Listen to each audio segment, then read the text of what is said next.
bienvenue à cette première réunion d'enseignement du Centre Rénové. Alléluia.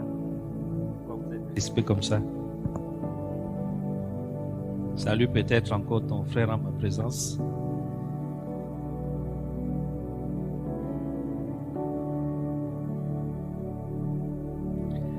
Alors, nous avons dit que cette année, nous allons lire la Bible. Dis lire la Bible. Souvent, nous les dirigeants, on a été derrière toi avec un gros bâton. Lis ta Bible, lis ta Bible.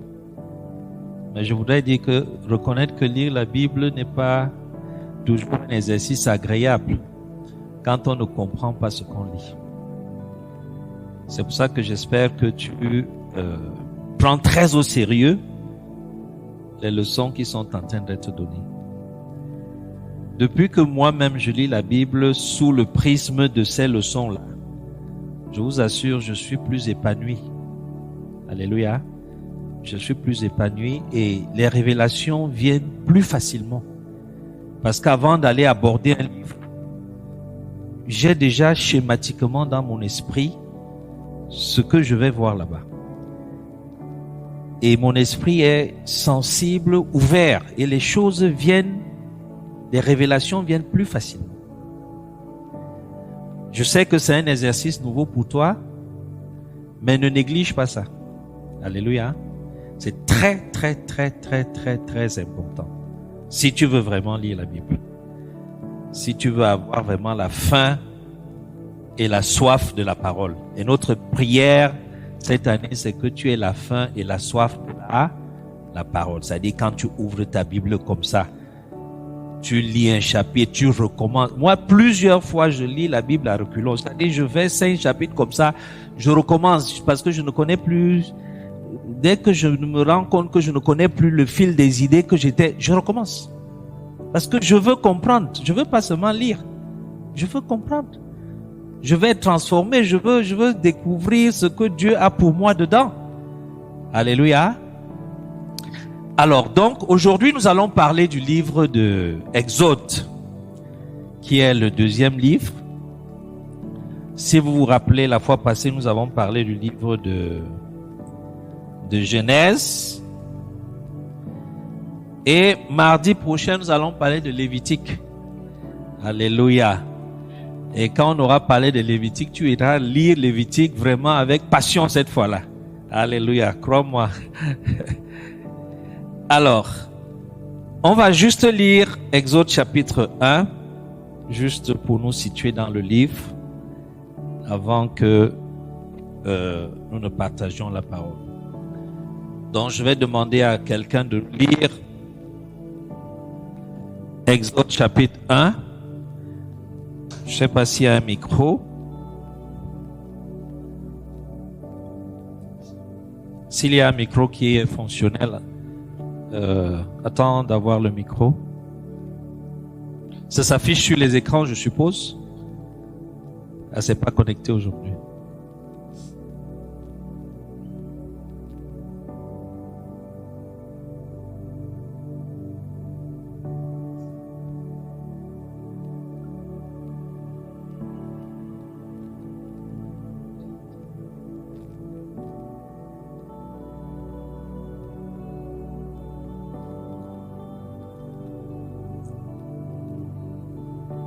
On va juste lire ce chapitre, mais on va parler des 40 chapitres.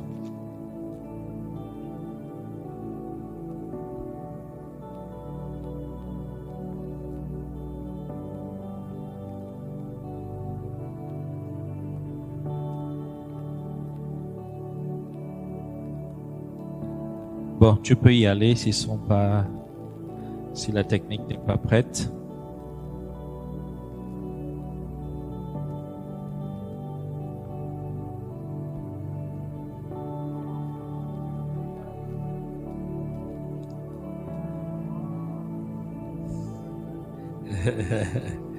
C'est bien, on a des bons étudiants.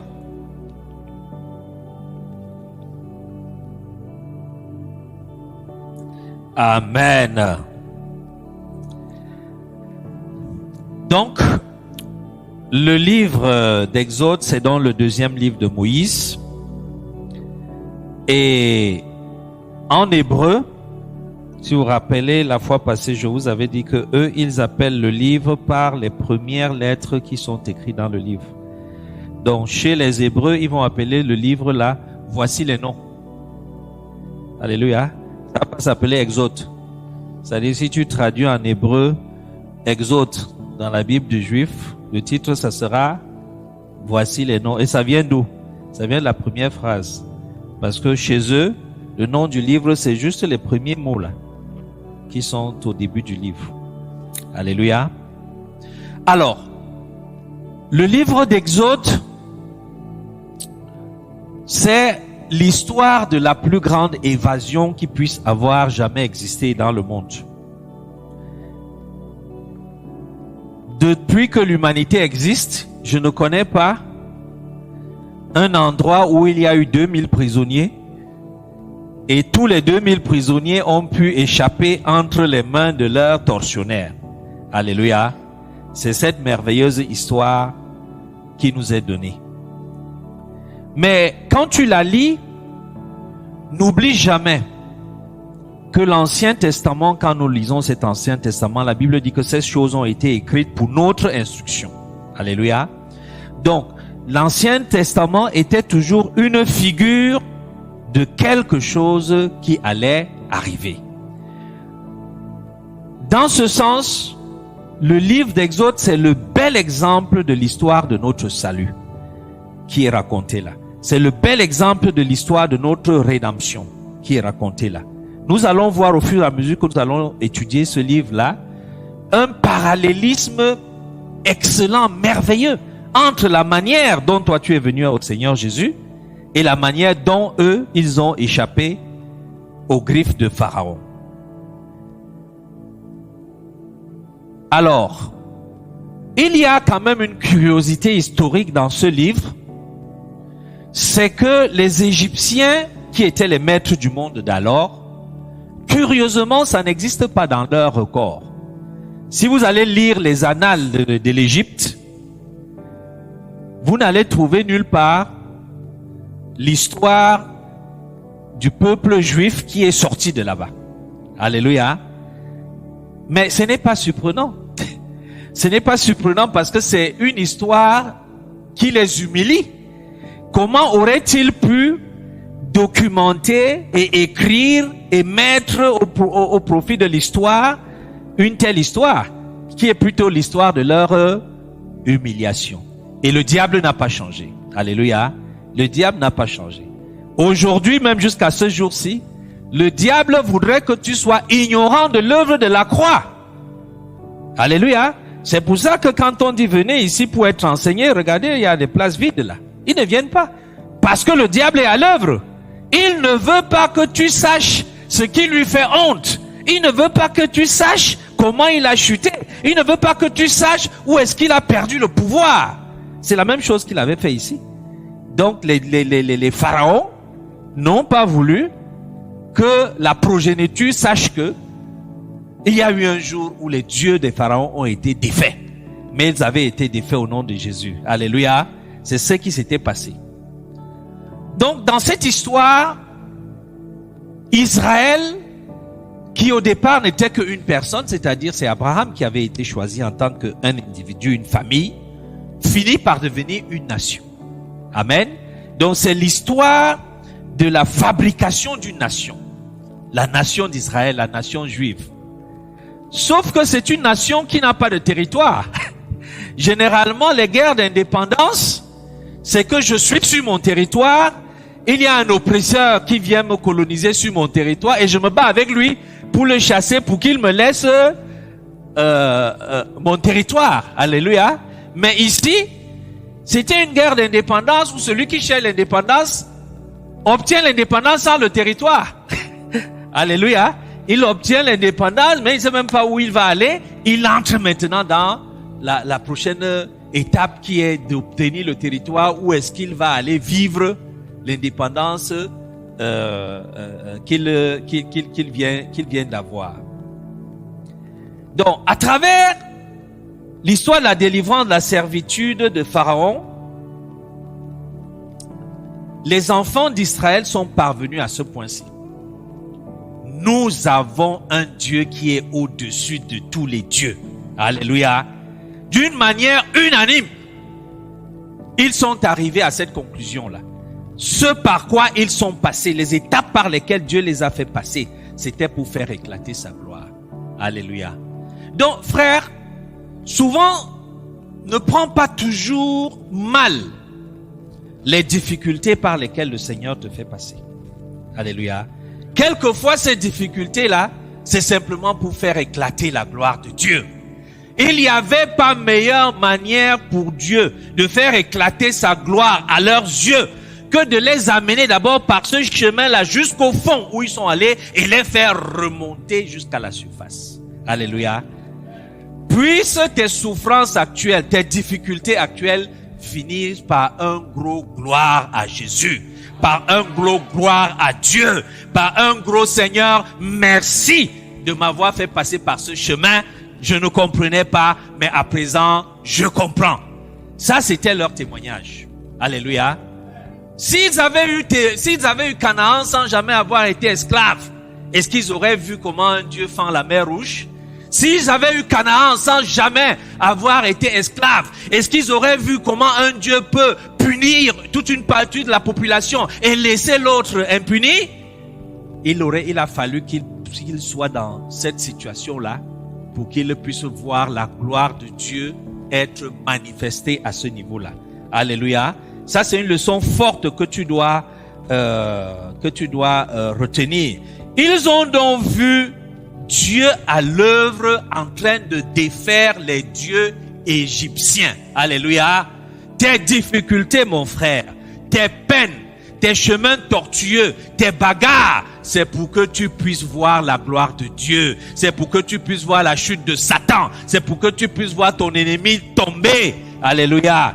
Et Dieu te fait passer simplement par là pour un peu augmenter ton petit muscle là et te donner un témoignage pour demain. Alléluia. Donc tes larmes d'aujourd'hui, c'est le réservoir de ta joie de demain. Alléluia. C'est ça. Donc, à travers le vécu, à travers ce par quoi ils sont passés, à travers la délivrance, ils pouvaient maintenant dire l'Éternel est le seul vrai Dieu. Alléluia. Ils pouvaient dire ça. N'oubliez pas qu'ils vivaient en Égypte. Ils vivaient où? Pendant 400 ans. Donc ils voyaient bien les autres dieux là. Amen. Même s'ils ne les adoraient pas forcément, et peut-être même ils les adoraient, ils étaient dans cette culture, ils voyaient cela. Mais à la fin, ils ont pu dire l'Éternel est le seul vrai Dieu. Alléluia.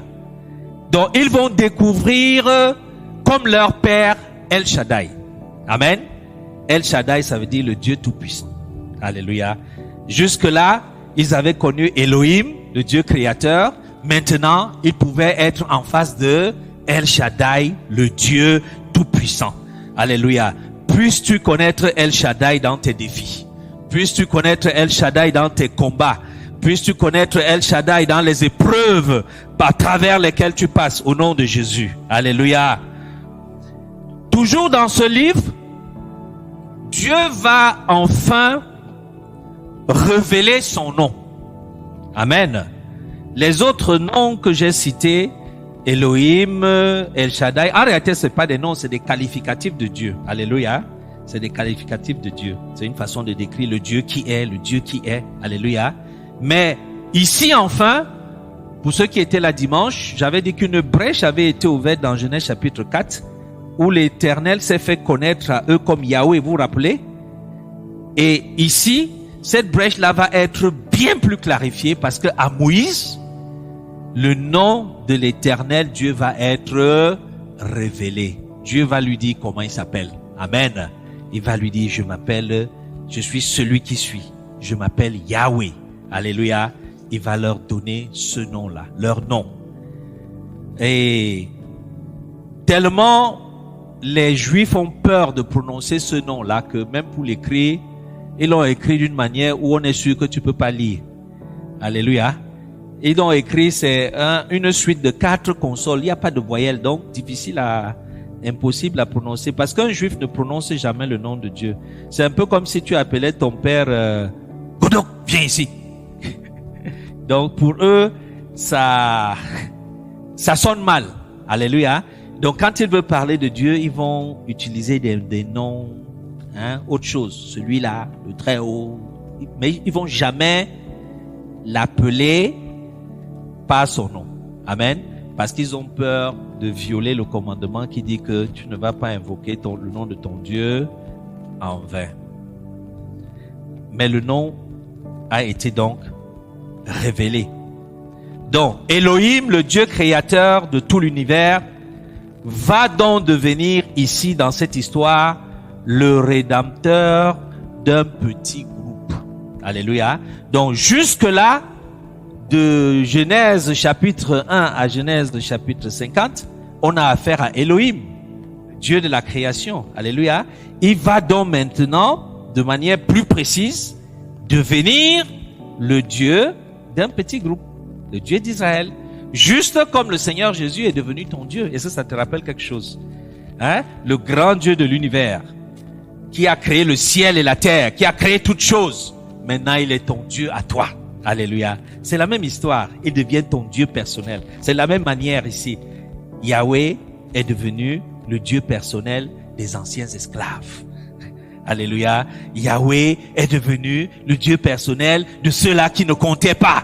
Yahweh est devenu le Dieu personnel de ceux-là qu'on humiliait, de ceux-là qu'on maltraitait, de ceux-là dont leur vie ne valait rien. Mais l'Éternel Dieu devient leur Dieu. Tout comme le Seigneur Jésus est devenu ton Seigneur. Si tu te regardes toi-même, si tu projettes à ta vie du passé, tu vas te poser la question, qu'est-ce que j'ai même fait? Qu'est-ce que j'ai même fait pour mériter cela? Alléluia. C'est la même histoire qui s'est répétée avec toi. Donc, Dieu, le Père, va venir racheter un peuple dans la servitude. C'est cette histoire-là que nous sommes en train de lire. Dieu le Père qui vient faire quoi? Il vient racheter un peuple qui est dans la servitude. Et ça rappelle exactement notre histoire. Dans les anciens temps, il y a 3 choses qui pouvaient faire de toi un candidat à la rédemption, c'est-à-dire un candidat à être racheté. Combien de choses? 3 choses.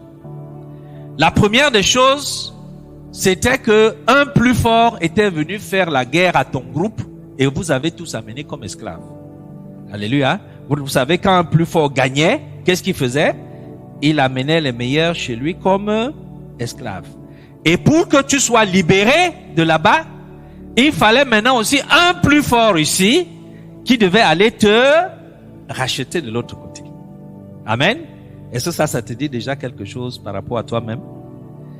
Le deuxième groupe de personnes qui avaient besoin de la rédemption, c'était les endettés. Alléluia. C'est-à-dire, ils devaient tellement à un maître que bon, pour payer sa dette, il paye sa dette par lui-même. C'est-à-dire, on l'achète quoi. Amen. Et pour qu'il sorte de là, il faut donc qu'un plus riche vienne solder sa dette. Et comme ça, il sort de là. Ça, c'était le deuxième groupe. Est-ce que ça te dit quelque chose par rapport à toi-même?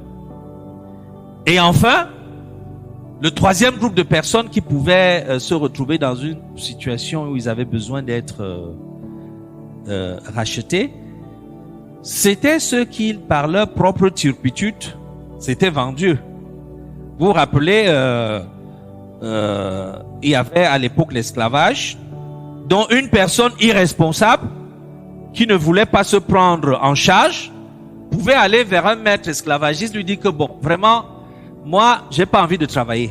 J'ai pas envie de souffrir. J'ai pas envie de que chaque jour je paye un loyer, chaque jour je donne à manger. Non, bon. Moi, je veux simplement être ton esclave. J'ai appris que chez toi, il y a là où on dort. Chez toi, on mange. Chez toi, on boit l'eau. Fais de moi ton... Il dit que bon, ce que tu dis là est vrai. Il dit oui, tu dis que ça veut dire mets ton oreille là-bas sur la porte là. Et je perce ton oreille. Pap. Il te met un signe là pour dire que tu es son esclave. Et dès que c'était déjà fait comme ça, le seul moyen qu'il fallait pour te faire sortir de là, même comme c'est toi-même qui étais allé te vendre là-bas, tu ne pouvais plus dire que je ne veux plus me vendre. Alléluia. Il fallait un plus fort. Ses frères, c'est exactement cette histoire-là qui est en train de se passer ici. Et c'est cette histoire-là qui est notre témoignage. Parce que dans notre témoignage, nous nous retrouvons dans les 3 catégories. Alléluia. Nous-mêmes, nous nous sommes vendus au diable par notre péché. Nous nous sommes vendus au diable par la compromission. Alléluia. En allant toucher à ces choses. Quand on ne connaissait pas encore le Seigneur. Alléluia. On s'est vendu au diable. Nous nous sommes endettés. Notre péché a été une si grosse dette devant Dieu que il fallait quelqu'un qui vienne payer cette dette-là. Et celui qui a payé cette dette-là pour nous, c'est qui? C'est le Seigneur Jésus. Donc, ici, le peuple d'Israël se retrouvait dans la même case. Un plus fort que eux les avait rendus esclaves. Amen. Un plus fort que eux les avait rendus esclaves. La seule solution pour briser ce joug, il fallait un autre plus fort. Et cet autre plus fort, c'était l'Éternel Dieu. Alléluia. C'était l'Éternel Dieu qui est venu à leur rendez-vous. Alors, donc, c'est pour ça que je disais au début que le livre d'Exode, c'est le livre de la parfaite illustration de l'œuvre de la rédemption. Quand tu vas le lire maintenant, tu ne verras plus qu'on est en train de parler d'Israël, tu verras qu'on est en train de parler de toi là. Tu verras l'amour de Dieu pour toi, tu verras tes propres chaînes d'esclavage qui ont été brisées, tu verras ta propre marche, tu verras ta propre condition vis-à-vis de Dieu, tu verras ton propre courette. Parce que quand tu lis les hommes au courette, tu crois que c'est eux. Non, on est en train de parler de toi là. Tu verras ta propre désobéissance. Alléluia. Tu verras ta propre résistance. Tu verras ta propre manière d'être ingrat vis-à-vis de Dieu. Alléluia. Donc en fait, c'est ton histoire que tu es en train de lire à travers l'histoire d'un autre. Alléluia. Alors, donc, comme dans l'histoire du salut, le point de départ du livre d'Exode ici, c'est la manifestation de la grâce de Dieu. Alléluia. C'est quoi? La manifestation de la grâce de Dieu. Je ne connais pas un sujet de prière où ces esclaves-là ont prié, Seigneur, viens nous sauver ici.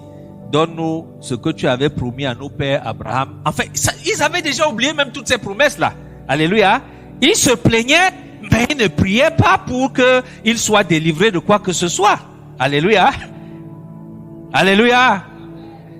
Et c'est justement dans cette condition-là que Dieu les a visités. Tout comme Dieu t'a visité au moment où tu as été sauvé. Est-ce que tu étais en train de prier que Seigneur sauve-moi? Est-ce que tu avais même ça au programme?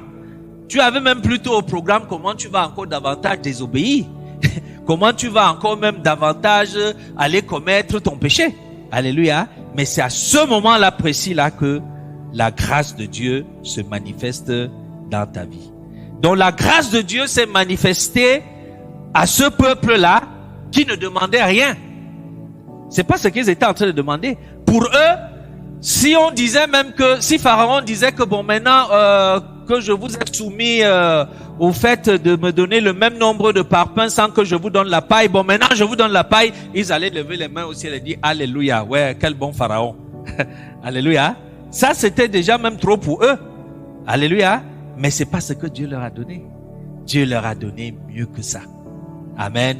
Notre Dieu fait toujours infiniment au-delà de ce que nous demandons ou de ce que nous pensons.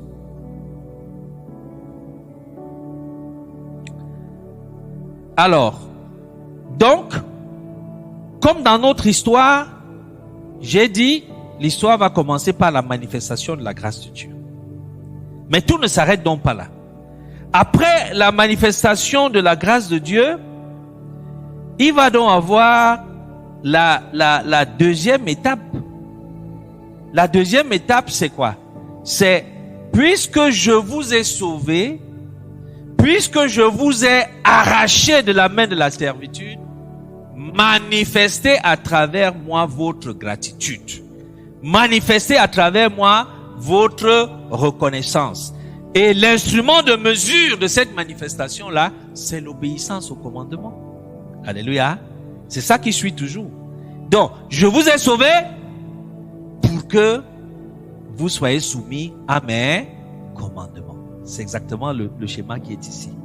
Et c'est ce que le Seigneur Jésus lui-même dit dans Jean 14, 15. Il dit, si vous m'aimez, faites quoi? Gardez mes commandements. Si vous êtes content du salut que je vous ai donné, gardez mes commandements.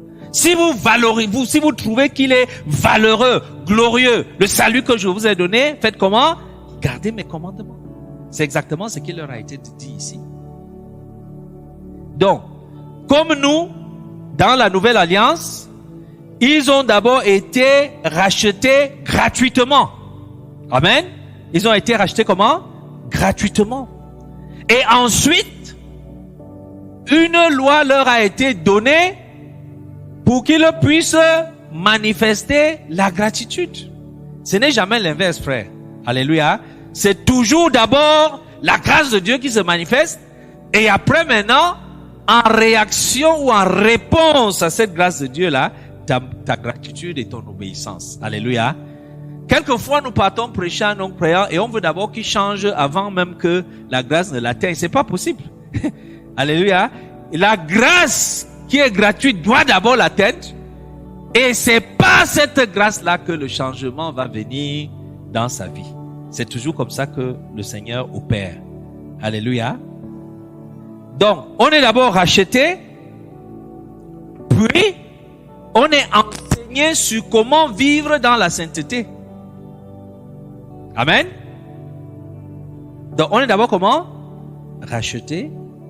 Et ce n'est qu'après qu'on est enseigné sur comment vivre dans la sainteté. Donc, ce n'est pas l'inverse. Donc, notre insistance avec le non-croyant, notre prière avec le non-croyant, ça doit d'abord être qu'il soit racheté, pas qu'il soit changé. Amen. Parce que quand il va être racheté, maintenant alors, il pourra être changé. Alors,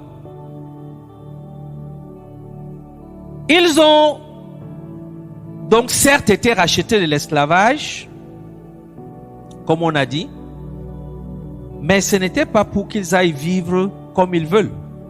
Amen. Ils devaient maintenant vivre pour Dieu. Je suis sauvé parce que désormais, après mon salut, je dois vivre pour Dieu. Parce que désormais, mon témoignage doit être un témoignage pour la gloire de Dieu. Je ne suis pas sauvé pour moi-même. Je suis sauvé pour la cause du royaume. Je suis sauvé pour les intérêts du royaume. Alléluia. Je suis sauvé pour servir. Alléluia. En réalité, je suis sauvé pour faire quoi? Pour servir. Servir à la gloire de Dieu. Servir à l'avancement du royaume de Dieu. C'est ça que tu dois comprendre. Et Paul dit que, ça c'est dans 1 Corinthiens chapitre 15 verset 10, il dit que quand le salut n'a pas pour finalité, ne se traduit pas en service pour Dieu, ne se traduit pas en gloire de Dieu, Paul appelle ça rendre la grâce de Dieu vaine. Alléluia. Ça c'est dans 1 Corinthiens 15, 10. Il dit, par la grâce de Dieu, je suis ce que je suis.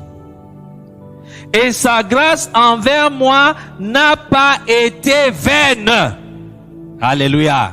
Sa grâce envers moi n'a pas comment été vaine.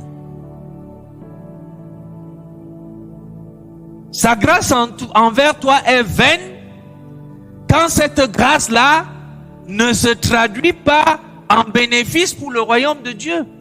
Ne se traduit pas en termes d'avancement pour le royaume de Dieu. Ne se traduit pas en termes de service rendu pour Dieu. Là, on va dire que la grâce qui s'est manifestée pour toi est une grâce vaine. Parce qu'il t'a sauvé pour un objectif. Alléluia. Et ça a été donc tout au long le problème de Dieu avec ces gens-ci. Ils ont tellement célébré la fin de l'esclavage que ils n'ont pas eu le temps d'écouter le projet de Dieu. Alléluia. Parce que Dieu le Père avait un projet pour eux.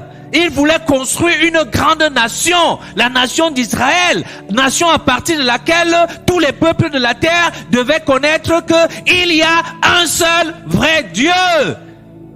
Si je veux Dieu, je vais là-bas. Si je veux savoir comment on marche avec lui, je vais là-bas. Alléluia. C'était ça le projet qui était dans le cœur du Seigneur. Mais eux, leur chanson, c'est seulement Alléluia, oh, Alléluia, oh, Alléluia, oh, Jésus m'a sauvé. Mais pourquoi ils ne savent pas? Alléluia. Le pourquoi, c'est pour servir. Dis à ton voisin, c'est pour servir.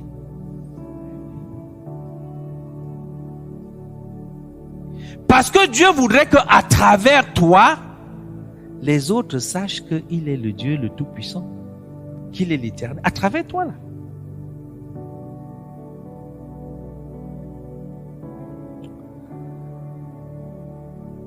Alors, l'histoire nous dit que le peuple d'Israël est resté 400 ans en esclavage en Égypte. Alléluia. Je n'ai pas beaucoup approfondi ma question, mais quand je fais mes calculs, dans la vraie vie, ils ne sont pas restés en Égypte 400 ans. C'était moins. Donc le décompte de ces 400 ans-là n'est pas à compter du jour où Jacob est arrivé là-bas. Amen. Parce que si tu fais les calculs, ça ne va pas te donner ces 400 ans. Ça va donner moins. Donc, il y a un repère un peu plus avant ça, à partir duquel c'est compté. Alléluia. Donc, je te donne cet exercice-là. Va faire cette recherche. Tu viens me donner le repère là. À partir duquel les 400 ans sont comptés. Alors, ils étaient allés en Égypte pour un problème de migration économique. Amen. Un peu comme on va en France aujourd'hui ou aux États-Unis où on passe chercher. Alléluia. Donc ils étaient allés en Égypte pour se sauver de la mort qui était certaine. Un point trait. Amen. Parce qu'ils restaient là où ils habitaient, ils mouraient de faim. C'est clair, non? Donc ils sont allés en Égypte parce qu'il y avait la nourriture là-bas et qu'ils n'allaient pas mourir de faim. Alors la question qu'on peut se poser, c'est mais quand ils ont fini de manger alors là, pourquoi ils ne sont pas rentrés? Qu'est-ce qui a fait que ils restent là-bas et ils oublient le chez eux? Surtout que toutes les promesses de Dieu étaient rattachées à les chez eux. Il y avait aucun moment où Dieu a dit que je vais vous donner l'Égypte, je vais faire de vous un royaume ici, je vais vous faire ceci. Il n'y avait aucun moment où Dieu avait dit ça. Alléluia. Mais qu'est-ce qui a fait donc qu'ils partent s'asseoir tranquillement là où ils ne devaient pas être? Je vais te poser une question. Tu es assis où? Pose la question là à ton voisin. Tu es même assis où? Tu es tranquillement assis où?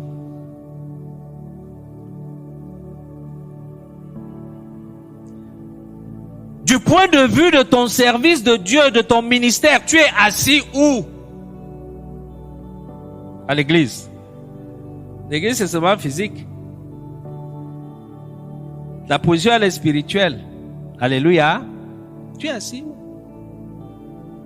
Il y en a même, Quand il veut louer une maison, il dit seulement, je cherche une maison à Yaoundé, la maison tombe à Olympique, pape, il est dedans. La maison tombe à Colbison, pape, il est dedans. Non, frère, c'est pas comme ça.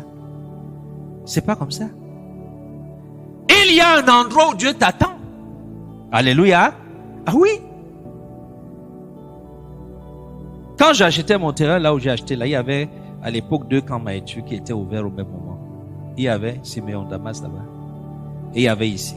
Amen. Donc, je n'ai même pas eu à réfléchir par 2 minutes pour savoir lequel des deux je dois choisir. Parce que je savais où est-ce que mon impact spirituel allait aller. Mais frère, imaginez un instant que j'avais acheté le terrain à Maïture, Siméon Damas. Je serais ici en train de vous parler là maintenant. J'aurais été celui que je suis là maintenant.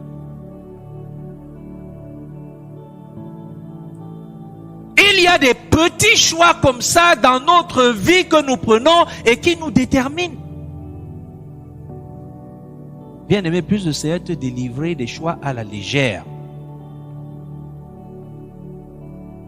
qui finissent par être pour toi un piège qui se referme sur toi. Parce qu'en temps normal, nos frères ici là, quand ils auraient fini de manger la nourriture, est-ce que la famine avait duré éternellement? La famine avait duré 400 ans. C'était 7 ans, non? Donc quand la famine est finie, ils disent bon, ils envoient même d'abord 2 personnes qui allaient regarder si si la nourriture est déjà revenue chez nous là, hein? Comme ils étaient venus là, non? Ils disent rentrons. C'est pas ça? Rentrons, allons attendre les promesses de Dieu.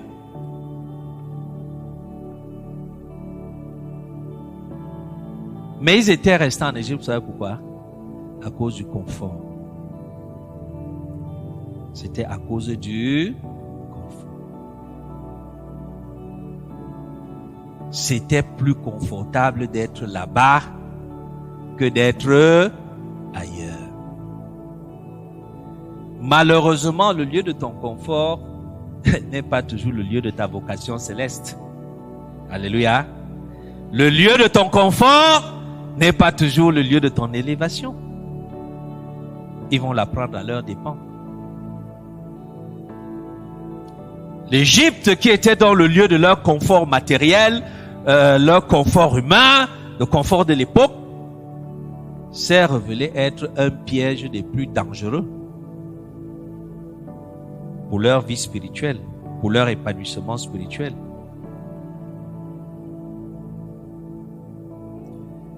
Ils ont fait exactement ce que Lot avait fait. Amen. Vous vous rappelez quand Lot et Abraham avaient eu le clash. Amen. Et qu'il fallait se séparer. Il y avait en face d'eux les 2 territoires, le territoire béni et le territoire maudit. Et souvenez-vous qui avait choisi en premier? C'était Lot. Mais la Bible dit que quand Lot a jeté les yeux, il a regardé les vallées de Sodome et Gomorrhe, c'était comme un jardin de l'Éternel. C'est-à-dire, il y avait une gloire apparente, artificielle qui était là, qui attirait. Et Sodome et Gomorrhe l'a attiré, l'a happé. Et la suite de l'histoire, nous la connaissons. Tout ce qui brille n'est pas de l'or.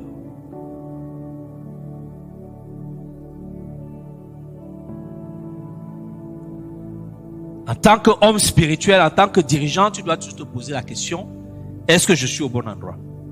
Amen. Est-ce que je suis au bon lieu de service? Est-ce que je suis au bon quartier? Certains d'entre nous, même peut-être, on doit même aller déménager. Je vous dis la vérité. Peut-être même vendre la maison, la racheter ailleurs. Est-ce que je suis au bon endroit? Est-ce que je suis là où mon impact éternel, selon le calendrier divin, va être le plus manifeste? Ou bien je marche juste au gré du hasard et des opportunités? Ne soyons pas comme ça au nom de Jésus. Alors, ça c'était sur le plan humain. Souvenez-vous, la question c'est pourquoi ils ont fait 400 ans là-bas. Sur le plan spirituel, il y avait une autre réponse. Amen. La réponse c'est que dans Genèse chapitre 15 verset 13, il avait été dit longtemps à à Abraham. Et l'Éternel dit à Abraham, sache que tes descendants seront étrangers dans un pays qui ne sera point à eux. Amen. Ils y seront asservis et on les opprimera pendant 400 ans. Mais je jugerai la nation à laquelle ils seront asservis et ils sortiront ensuite avec de grandes richesses. Ça, c'est ce que Dieu avait dit. Amen. Sauf qu'à l'époque, personne ne connaissait ça. Amen. Parce qu'au moment où ils sont en Égypte là, Genèse n'est pas écrit. Pour aller lire Genèse que je viens de lire là. Amen. Genèse va être écrit après. Amen. Donc, Dieu a dit, mais ils ne savent pas. Alléluia. Je voudrais te dire, le Seigneur a des promesses merveilleuses pour toi. Certaines d'entre elles, tu ne les connais même pas. Mais ce n'est pas parce que tu ne les connais pas qu'elles n'existent pas ou alors que tu ne jouiras pas de ces promesses-là. Ce que Dieu a dit s'accomplira toujours. Alléluia. Ce que Dieu a dit s'accomplira. La différence entre celui qui connaît et celui qui ne connaît pas, c'est peut-être que celui qui connaît a une capacité de précipiter plus rapidement la chose que celui qui ne connaît pas. Alléluia. Et de vivre donc plus correctement. Donc, voilà sur le plan spirituel la raison qui a fait que il puisse passer 400 ans là-bas. Et au bout donc des 400 ans, le libérateur devait arriver. Alléluia. Le libérateur devait arriver. Son nom c'était Moïse. Frère, Dieu n'a pas changé. Dieu n'a pas fait quoi? Dieu n'a pas changé. Pour que Dieu agisse, il lui faut toujours un homme. Il lui faut toujours quoi? Un homme. C'est-à-dire homme ou femme. Le premier besoin de Dieu dans l'accomplissement de sa volonté, c'est des hommes qui vont coopérer avec lui. Amen. C'est des hommes. Pour que ton centre change, il faut des hommes. Pour que l'assemblée de maison où tu es la change, il faut un homme. Pour que le centre s'y change, il faut un homme. Pour que cette zone change, il faut un homme. La question c'est pourquoi tu n'es pas cet homme-là? Pourquoi tu n'es pas cet homme? Ou cette femme? Parce que tant qu'il n'y a pas cet homme-là ou cette femme-là, c'est comme si ce projet de Dieu-là est entre parenthèses. Ça n'avance pas.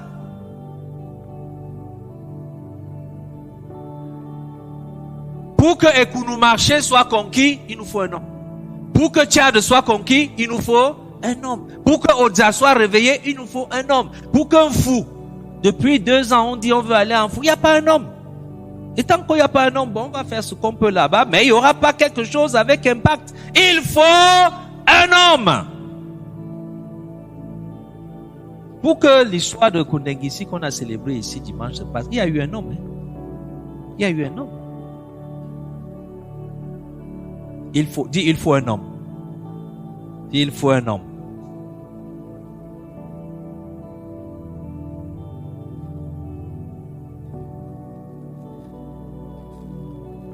Donc, et le diable s'assure donc que cet homme-là n'émerge jamais. Amen. C'est ça le truc. Il s'assure que cet homme-là qui est toi là n'émerge pas. Est-ce que tu vas donc coopérer avec lui ou bien le mettre KO pour que tu sois cet homme-là? Dans le cas d'espèce de Moïse, rappelez-vous, l'Égypte c'était un lieu de haute sorcellerie. Vous vous rappelez, non? Donc il est très fort probable qu'ils aient été au courant de cette affaire de 400 ans, 430 ans là. Ok? Très fort probable. Parce que généralement, quand des étoiles comme Moïse la naissent, il y a des signes même au ciel. On a vu ça avec le Seigneur Jésus, n'est-ce pas? Je n'invente rien. Amen. Donc, ils ont senti quelque part que dans bientôt ça va arriver. Vous croyez que Pharaon s'est seulement levé comme ça, il a dit je ne veux plus de garçons? Si c'est ce que tu crois vraiment spirituellement, tu es un peu naïf. Alléluia. Ah oui. Il avait des informations spirituelles qui lui disent que voici le moment où le sauveur va venir et le sauveur là est un garçon. Il a dit, il est comment? On a dit garçon, il dit, ok, je vais donc tuer les garçons là. C'est-à-dire, je vais m'assurer qu'il n'y a pas de sauveur. Amen. De la même manière qu'il dit que je vais m'assurer qu'il n'y a pas le dirigeant de l'assemblée là.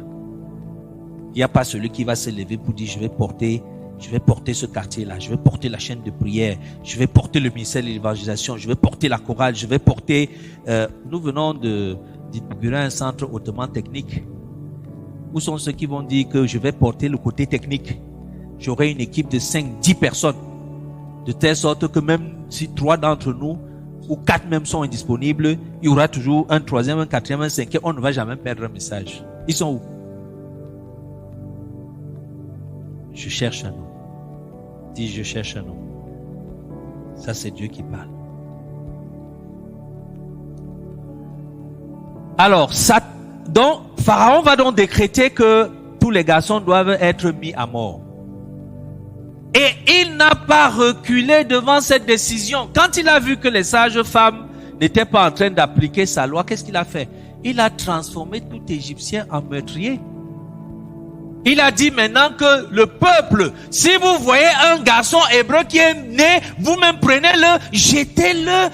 Mon Dieu, c'est des choses, je ne sais pas si vous pouvez imaginer ça. Un roi qui est en train de transformer tout son peuple en assassin de bébés. Tout ça pourquoi? Parce que il ne fallait pas que l'homme providentiel émerge. Frère, c'est pour ça que nous devons prier pour l'émergence de l'homme providentiel, celui qu'on appelle le dirigeant là. Amen. On doit prier qu'il existe, qu'il naisse. Parce que sa naissance est combattue par le royaume des ténèbres. Les ténèbres savent que s'il existe, leur sort est réglé. Alléluia. Et 2, quand Dieu vous a donné la grâce d'en avoir un, je vous en prie, priez pour lui. Dis à ton voisin, je vous en prie, priez pour lui. Je vous en prie, priez pour lui. Parce que votre sort en dépend. S'il vous est arraché, ou s'il arrive qu'il ne sait plus faire ce qu'il est en train de faire, qu'il devient mauvais dirigeant, vous êtes mort. Vous êtes encore au point de départ, hein. Donc quand tu pries pour lui, là en réalité, tu es en train de prier pour toi-même, hein. Est-ce que c'est ça? Ah oui.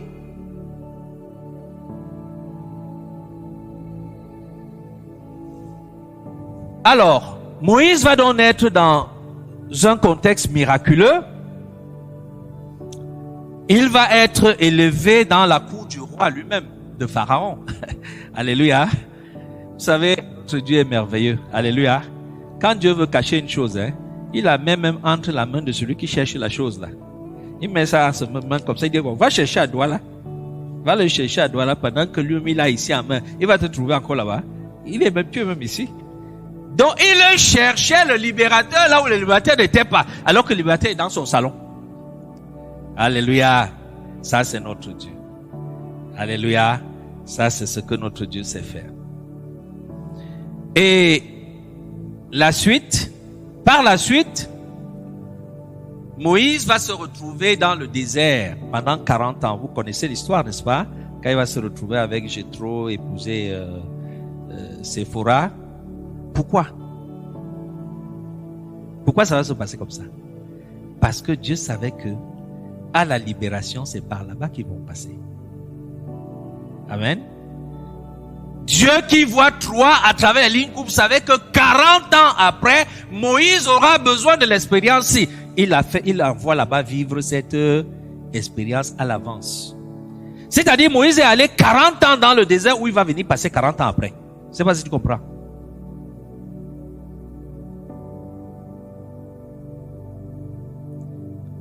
Frère, aucune des histoires par lesquelles tu passes là maintenant n'est gratuite.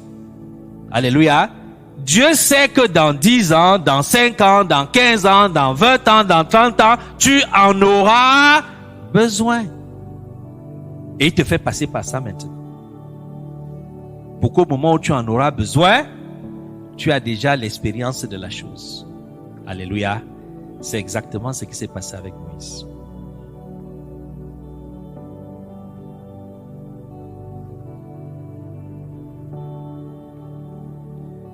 Et il dit donc à Moïse, parce que jusque-là, Moïse ne sait pas que c'est lui qui est le libérateur.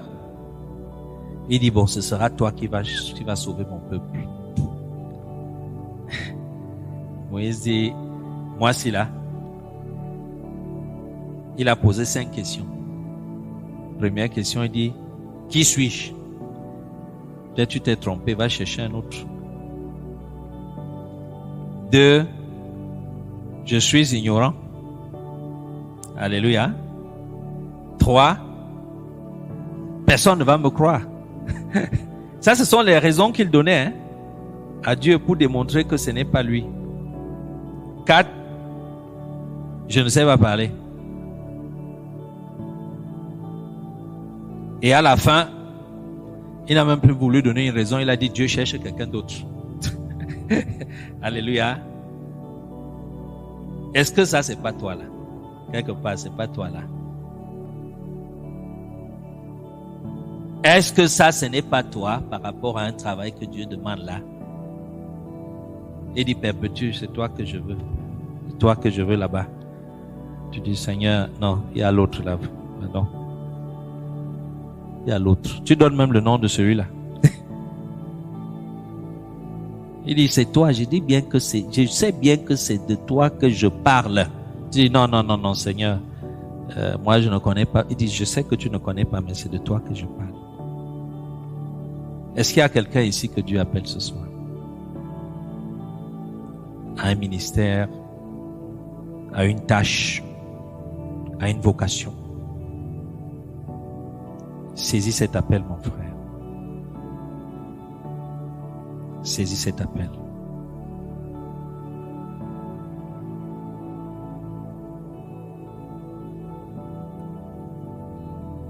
Alléluia.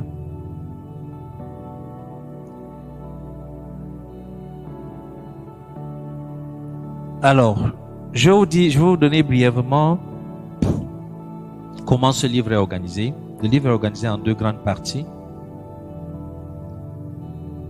Et j'ai regroupé chacune des parties en 5 points.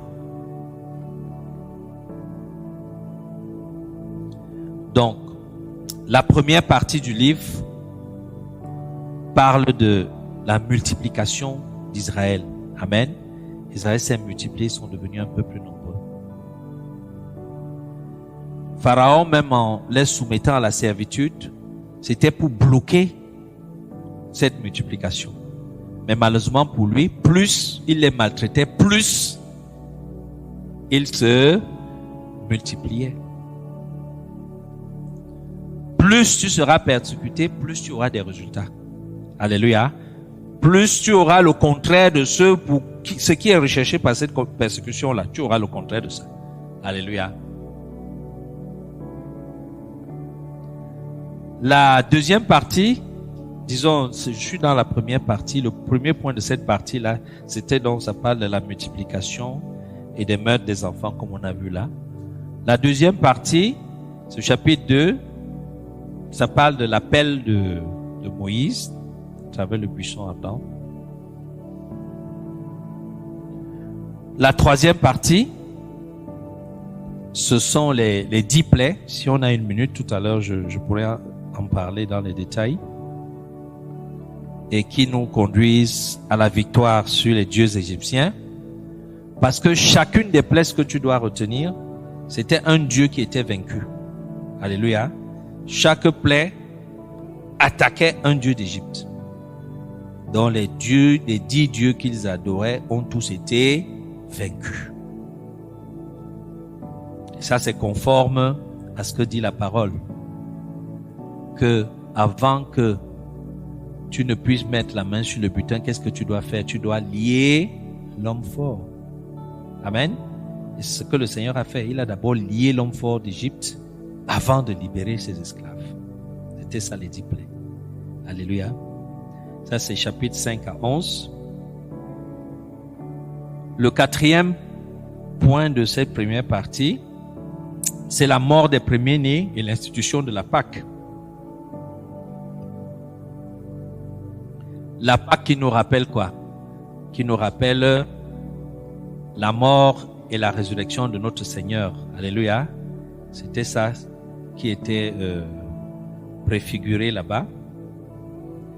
Et enfin, le 5e point de cette première partie, c'est le 4e point là, c'est du chapitre 12 au chapitre 13.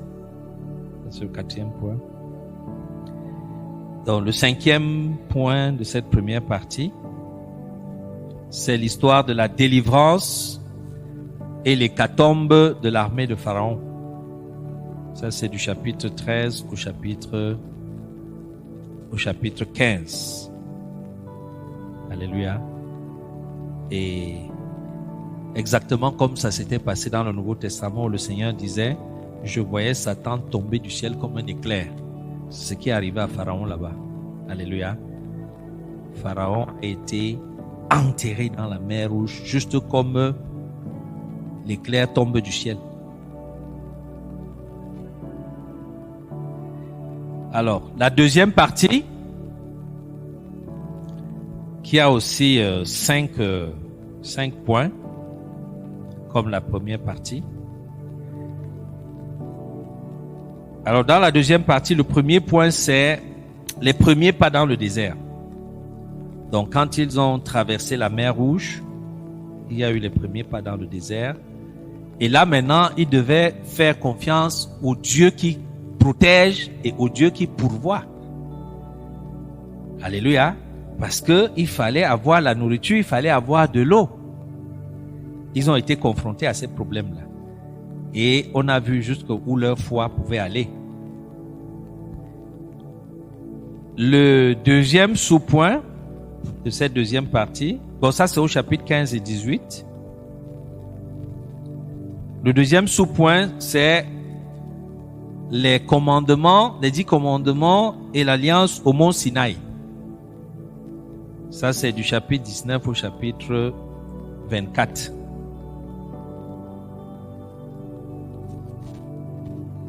Donc, ils vont recevoir les 10 commandements et ils vont faire alliance avec Dieu. Amen.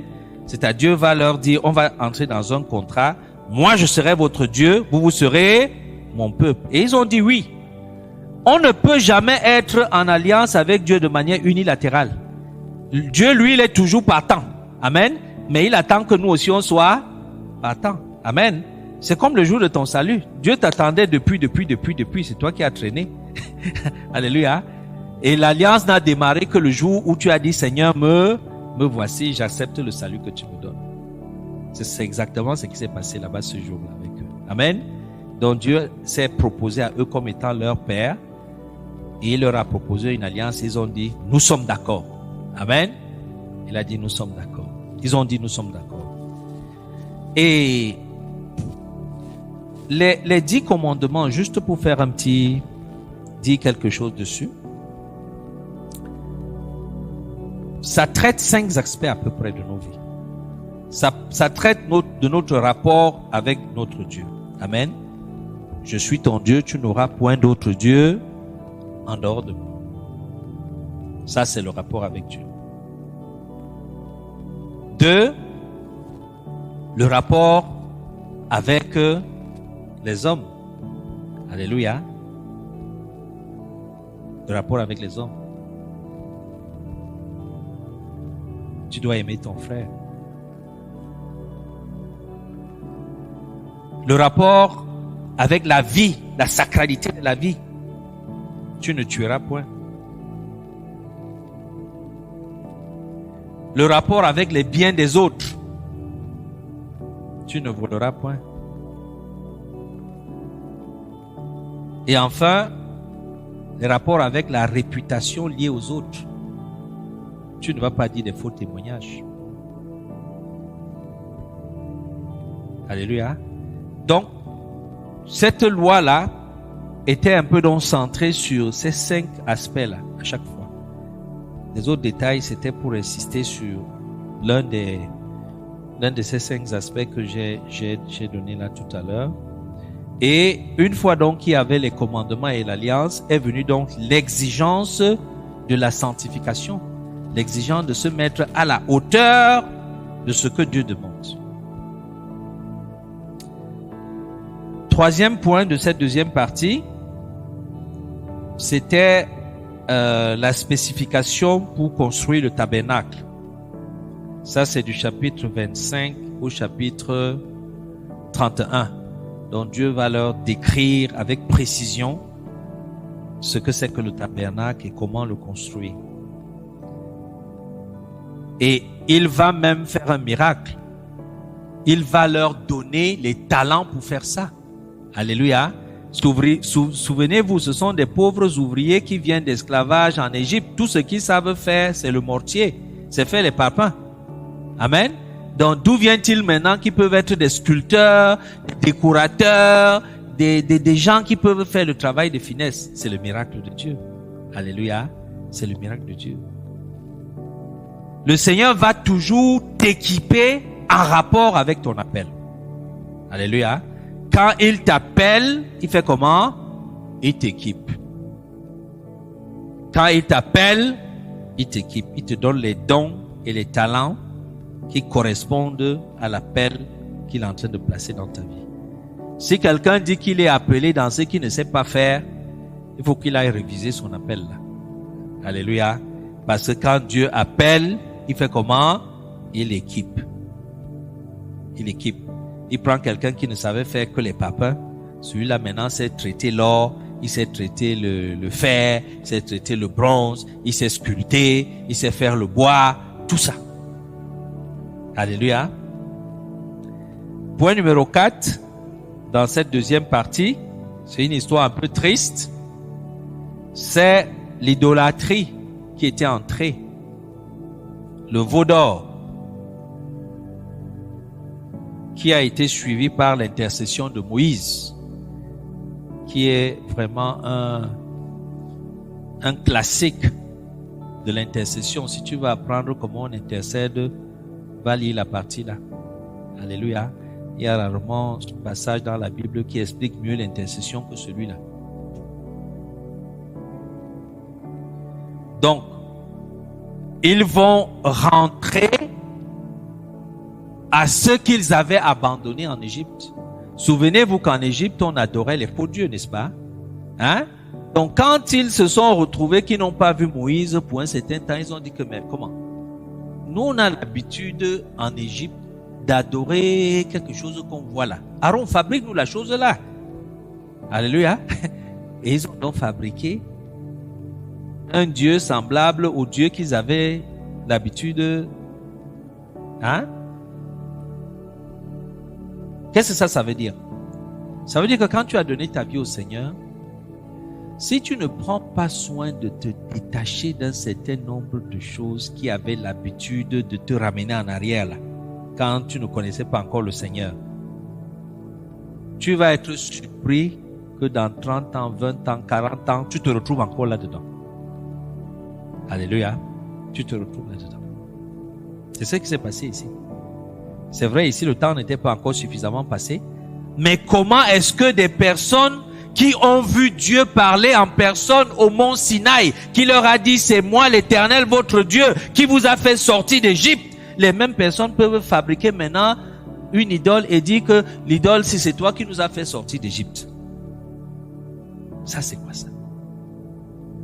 Vous pouvez imaginer pourquoi la colère de Dieu était comme elle a été, n'est-ce pas? Dieu merci, il y avait un intercesseur.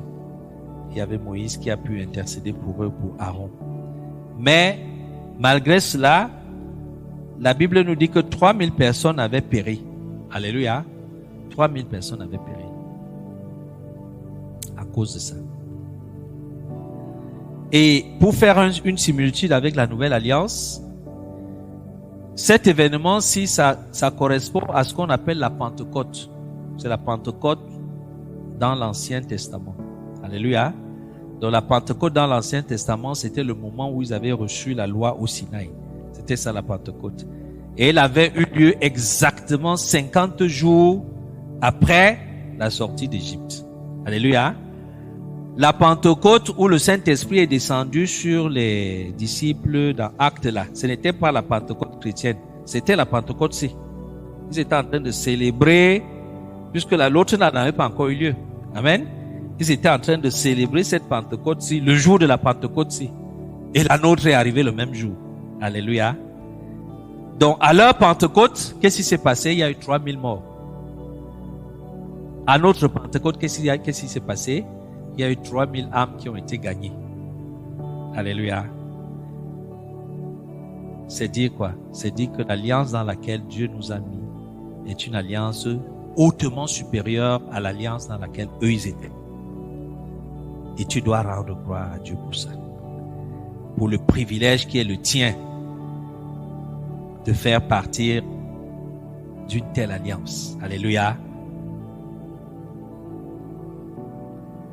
Point numéro 5, enfin,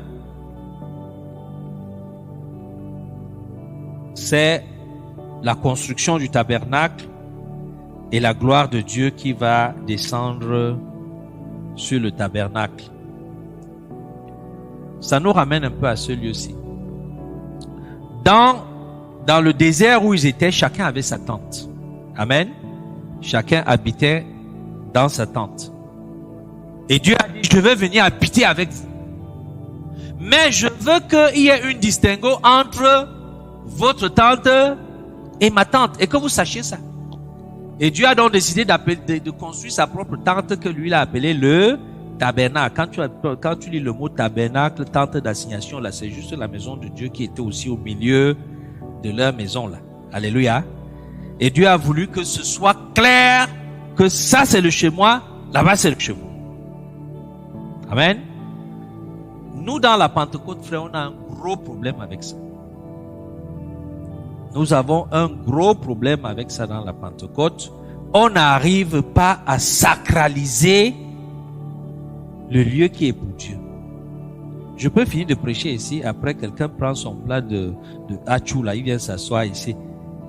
Et il mange bien même. Il demande même qu'on vienne acheter le foléré.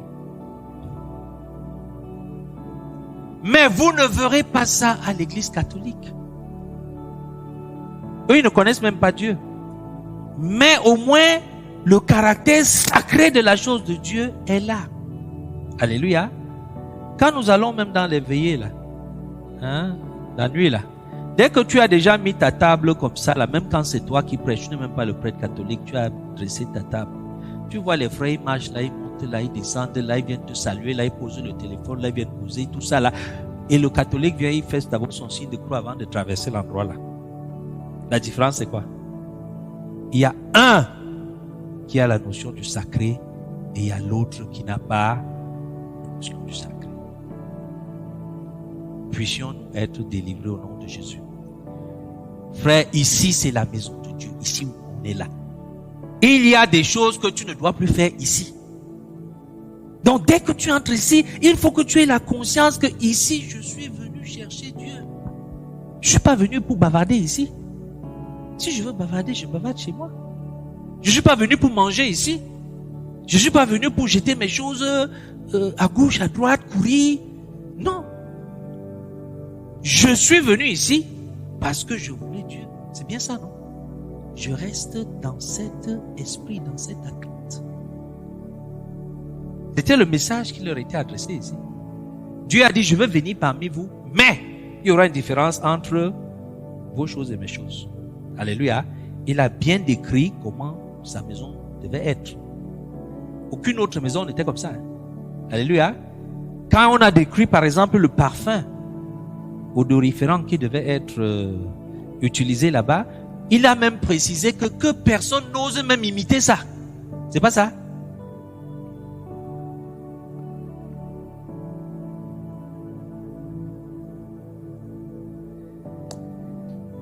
Alléluia.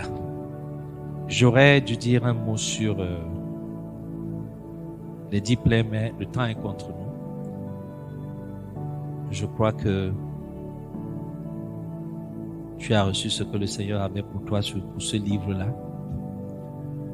Va maintenant et lis-le et que les révélations pleuvent. Ça, ce n'était qu'une petite partie que je t'ai donnée. Si je le réenseigne demain, je dirais même d'autres choses encore. Il y a tellement à dire dessus. Et par rapport à notre marche avec le Seigneur. Est-ce que 2 ou 3 personnes peuvent prier donc?